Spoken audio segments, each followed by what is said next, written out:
Hello everyone. आज हम पढ़ेंगे economic impact of British in India. हमारा जो ब्रिटिश है, उन ब्रिटिश गवर्नमेंट जो यहाँ पे आई थी या ब्रिटिश कंपनी जो आई थी, उनका क्या इकोनॉमिक इम्पैक्ट था हमारी कंट्री के ऊपर। तो इसको समझने के लिए मेरे को सबसे पहले 1600 से लेके 1947 तक, जब तक ब्रिटिश यहाँ पे रहते, उस पूरे टाइम लाइन को अलग अलग पार्ट्स में डिवाइड करने की जरूरत है। और ये समझने की जरूरत है कि जो ब्रिटिश है उनका उनका इकोनॉमिक ट्रेंड और इकोनॉमिक पैटर्न इंडिया में क्या रहा। तो जब इस टाइमलाइन को मैं डिवाइड करता हूँ, सबसे पहली जो चीज आती है दैट इज 1600 टिल 1668। सेकंड जो पैटर्न आता है that is 1668 till your 1773। Third जो पैटर्न है दैट इज 1773 टिल 1857। और फाइनली आपका 1857 से लेके 1947। अभी जो चार फेज है ना, इनको देखिए बड़े स्ट्रक्चरली ब्रिटिश ने जो था वो डिफाइन किया। सबसे पहला जो फेज था that was the phase of traders. British सिर्फ यहाँ पे ट्रेडर्स थे, वो सिर्फ यहाँ व्यापारी थे। उनको व्यापार से ज्यादा किसी चीज से भी कोई भी मतलब यहाँ नहीं थी। अपना सामान यहाँ पे लेके आओ, उस सामान को बेचो, यहाँ से सामान वापस लेके जाओ और उस सामान को वहां पे जाके बेचो। आप इसका इम्पैक्ट ऐसा देख सकते हो कि 1668 में एक रिकॉर्ड के अकॉर्डिंगली अगर कोई भी पर्सन स्मगलिंग करता हुआ ब्रिटिशर इंग्लैंड में पकड़ा जाता था तो उस पर्सन के ऊपर 50 पाउंड्स का फाइन जो था वो लगता था। और जो बॉम्बे है, अगर मैं बॉम्बे के बारे में बात करूं तो बॉम्बे जो है वो जो लीज पर लिया था ईस्ट इंडिया कंपनी ने ब्रिटिश गवर्नमेंट से वो सिर्फ 10 पाउंड ईयर पर लिया था। तो आप एक कंपैरिजन देख सकते हो कि किस लेवल के ऊपर ट्रेड की वजह से इनके पास जो था वो ग्रोथ था। तो बहुत बढ़िया तरीके से ट्रेडर्स बने थे और यहाँ पे पैसा जो था उसको अच्छे तरीके से कमा रहे। सेकंड जो हमारा फेज आता है that is the phase of mercantile. Second phase हमारा मर्सेंटाइल फेज आता है, जहां पे जो ब्रिटिश गवर्नमेंट थी उनके जितने भी यहाँ लोग थे they were working as full fledged merchants. वो सारे यहाँ पे फुल फ्लेज्ड मर्चेंट्स की तरह काम कर रहे हैं। कहने का मतलब क्या है, जो भी सामान इंग्लैंड से लाया जाता था उसको इंडिया के ऊपर थोपा जाता था। हम इंडियंस जो थे उनको फोर्सेबली वही चीजों को जो था वो यूटिलाइज करना पड़ता था। अगर हम वो यूटिलाइज ना करें तो ब्रिटिशर्स जो थे वो किसी ना किसी सोर्स से हमारी जो मार्केट्स थी उनको कट करने की क्या करते थे, कोशिश करते थे। और यही एक ऐसा फेज है जहां पे हमारी जो कॉटेज इंडस्ट्रीज थी इंडिया की वो धीरे धीरे धीरे धीरे डिस्ट्रॉय होना जो है वो शुरू हो गई। तीसरा जो फेज आता है 1773 से 1857, ये बहुत ही जबरदस्त फेज है और इस फेज को हम इंडस्ट्रियल फेज का नाम देते हैं। इंडस्ट्रियल फेज बेसिकली वो फेज है जब ब्रिटेन में इंडस्ट्रियल रेवोल्यूशन चल पड़ा था। ब्रिटेन में इंडस्ट्रियल रेवोल्यूशन चल पड़ा था और साथ के साथ जो ब्रिटिश गवर्नमेंट है उसका कंट्रोल और उसकी इंटरफेरेंस ईस्ट इंडिया कंपनी के ऊपर होना जो है वो स्टार्ट हो चुकी थी। और जिसका हमें देखने को मिलता है 1813 के चार्टर एक्ट में, जिस चार्टर एक्ट के अंदर ईस्ट इंडिया कंपनी जो है उनसे ट्रेड मोनोपोली छीन ली गई थी। सिर्फ चाइना के साथ जो ट्रेड करना है या टी का जो ट्रेड करना है, उसके अलावा सारा जितना भी ट्रेड था वो अब दोनों लोग, कंपनी और जो गवर्नमेंट है, वो इक्वली डिवाइड करेंगे और कोई भी जो इंडिविजुअल था वो यहाँ पे आके ट्रेड जो है वो कर सकता था। तो इंडस्ट्रियल फेज एक ऐसा फेज था जहां पे फुल फ्लेज तरीके से वहां के जो नेटिव्स थे, पहले फेज में सिर्फ यहाँ पे ट्रेडर्स आए थे, बट ये एक ऐसा फेज था जब वहां पे नेटिव्स जो थे वो भी यहाँ पे एंटर कर गए थे और यहाँ पे उन्होंने ट्रेड करना जो है वो शुरू कर दिया था। इसके बाद जो हमारा नेक्स्ट फेज आता है that is a very very important phase और उस फेज को हम बोलते हैं फाइनेंस इंपीरियलिज्म। वो फेज हमारे पास जो है उसको क्या नाम दिया जाता है, that phase is called finance imperialism. अब फाइनेंस इंपीरियलिज्म क्या है? फाइनेंस इंपीरियलिज्म का बेटा मतलब है ये एक ऐसा समय जब ब्रिटिश गवर्नमेंट को एक चीज समझ आ चुकी थी कि जो इंडियंस हैं उनके पास डेवलपमेंट के नाम पे कुछ नहीं है और अब हमें उनकी इंडस्ट्रीज हमने जो है वो डिस्ट्रॉय कर दी है और वो इंडस्ट्रीज डिस्ट्रॉय करके अब फुल फ्लेज तरीके से यहाँ का सारा इकोनॉमिक पैटर्न जो था उसको अब वो क्या कर रहे हैं, हैंडल कर रहे हैं।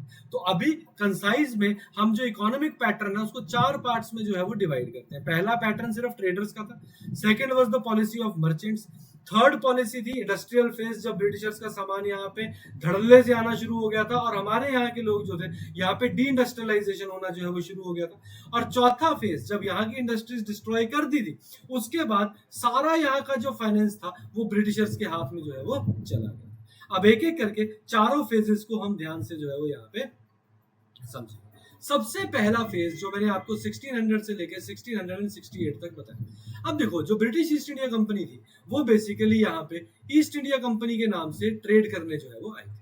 यहाँ पे क्वीन से उनको परमिशन मिली थी और क्वीन ने क्या बोला था कि हमारी इज्जत पे बात नहीं आनी चाहिए, मतलब ब्रिटिश गवर्नमेंट को कोई नुकसान नहीं होना चाहिए, तुमने वहां पे जाके जैसे ट्रेड करना है वैसे ट्रेड करते रहो, हम उसमें कोई भी इंटरफेरेंस जो है वो नहीं करेंगे। तो ये खुलेआम ट्रेड करना जो है वो स्टार्ट कर दिया और उसमें बहुत बड़ी इनकी हेल्प की थी। 1667 में ट्रेडिंग कंसेशंस इनको औरंगजेब से मिले थे। ये जो ट्रेडिंग कंसेशंस थे इसने बहुत ज्यादा इनकी जो है वो हेल्प की। 1668 के बाद इनका दिमाग और खुल गया। इनको अब लगा कि यार यहाँ पे हमें कोई रिस्ट्रिक्शन तो है नहीं, ट्रेडिंग कंसेशंस भी मिल रहे हैं, तो क्यों ना हम अपने ट्रेड को और बड़े तरीके से एक्सपैंड करना स्टार्ट कर दें। तो जो 1773 तक दूसरा फेज आता है उसमें सबसे इंपॉर्टेंट चीज 1717 में एक पर्सन था जिसका नाम क्या था, सरमैन, जॉन सरमैन, जो यहाँ पे एक कमीशन लेके आया by the name of Sherman commission. अभी जो सरमैन कमीशन था, इस सरमैन कमीशन के अंदर इनको एक चीज मिली जिसको हम क्या बोलते हैं, दस्तक।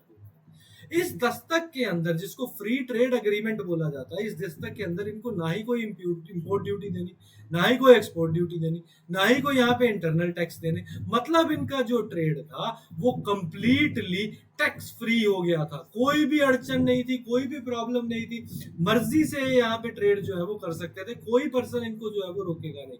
और इस सरमैन कमीशन जो इनको दिया था किसने, उस समय के मुगल एम्परर फारूक सियार ने, किसने दिया था, फारूक सियार ने।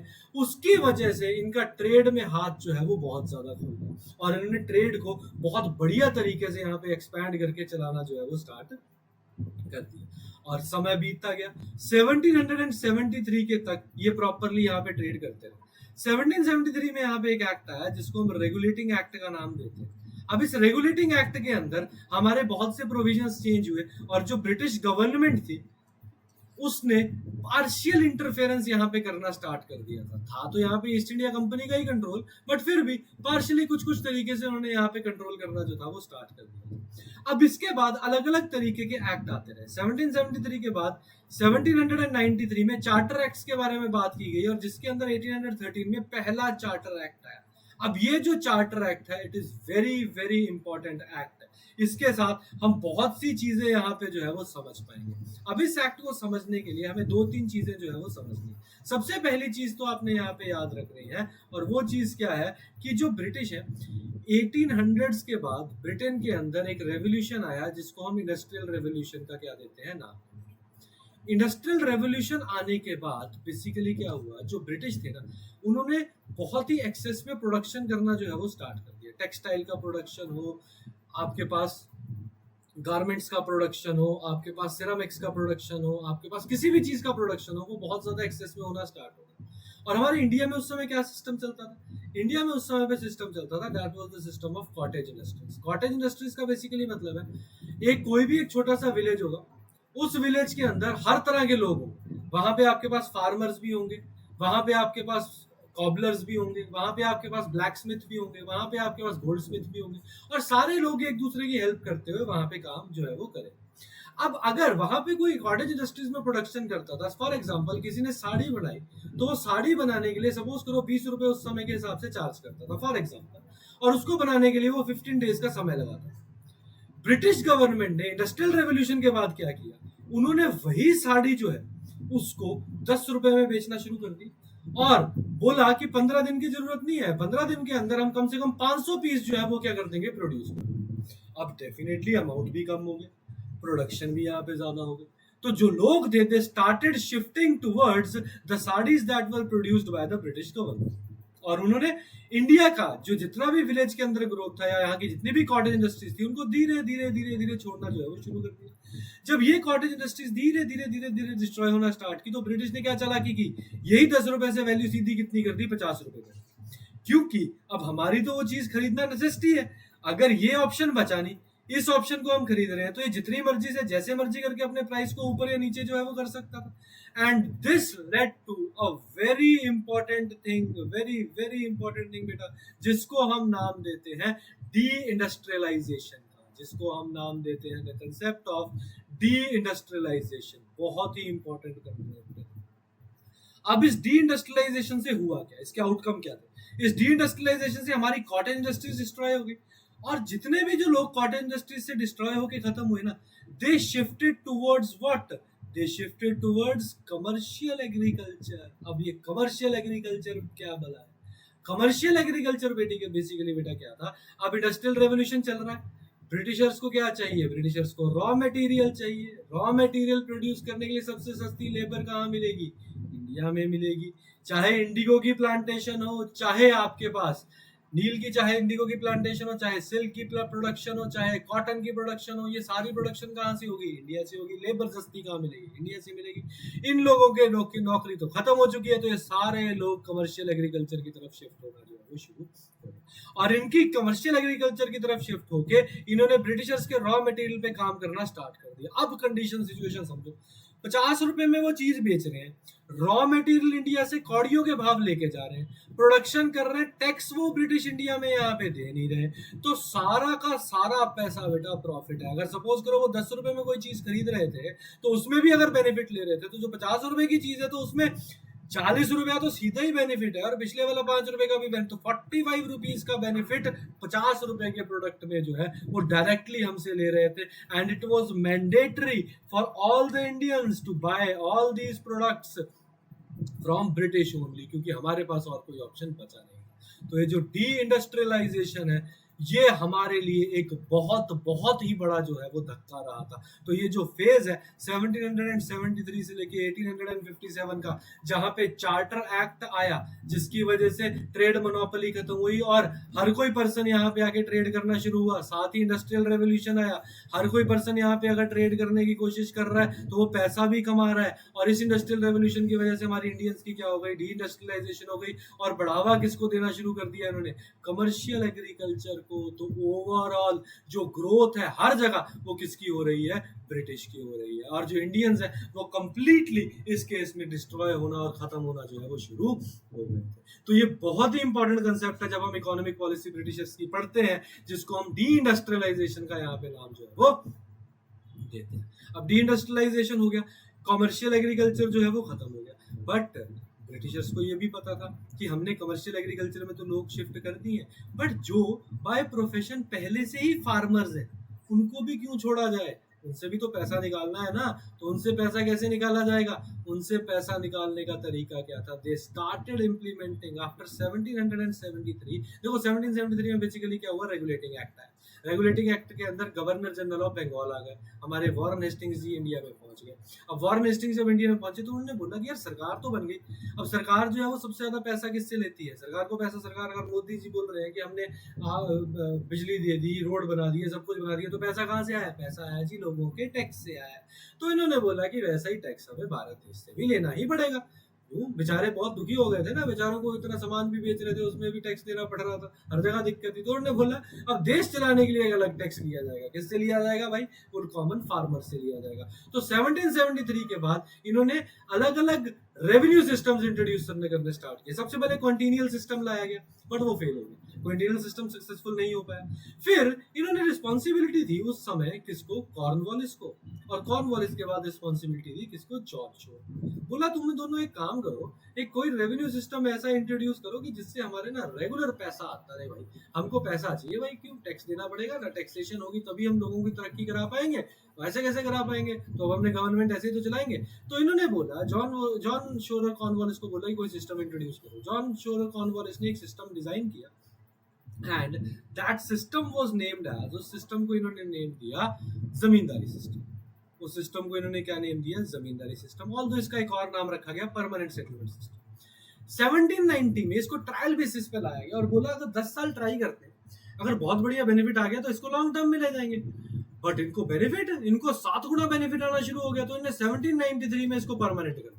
और permanent settlement system, zamindari system जो था वो इंडिया में इंट्रोड्यूस हो गया। That covered 26% of the British India and it included major agricultural producing states of the India, the areas of Bengal, area of Odisha, then called Odisha, then the areas of Awadh, यहाँ से खूब पैसा कमाना start कर दिया। देखो permanent settlement system इतना था कि 1850 तक आते आते जो रेवेन्यू इनको 1793 में मिल रहा था वो बंगाल से 7 फोल्ड हो गया था। तो सोचो जरा कितनी तरक्की कर रहे थे। और ऐसा भी बोला जाता है 47 मिलियन पाउंड्स अलोन ये सिर्फ जमींदारी सिस्टम से ही इंडिया से निकाल के जो है वो ले गए। तो बहुत ज्यादा इन्होंने इस पैसे में लूटा। और इस सिस्टम की डिवीजन क्या थी, जमींदार ऊपर, उनके नीचे ब्रिटिश, उनके नीचे बेचारे पीजेंट।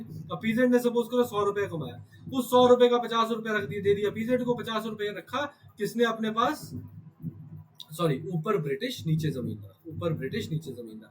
किसको दे दिया, जमींदार को 50 रुपए दे दिया। जमींदार को बोला कि तू 11% इस 50 रुपए का अपने पास रख ले, और बाकी जो 89% है इस 50 रुपए का वो किसको दे दिया जाएगा, ब्रिटिश को दे दिया। तो ब्रिटिश ने कुछ नहीं करना, पैसा भी कलेक्ट जमींदारों ने ही करना है, और उन जमींदारों से सारा पैसा लेके बेसिकली किसके पास जा रहा है, ब्रिटिश के पास जा रहा है, बिना कोई मेहनत किया। और जमींदार लोगों को अप्रेस करने के लिए उस समय ना लठियाल भी रखते थे।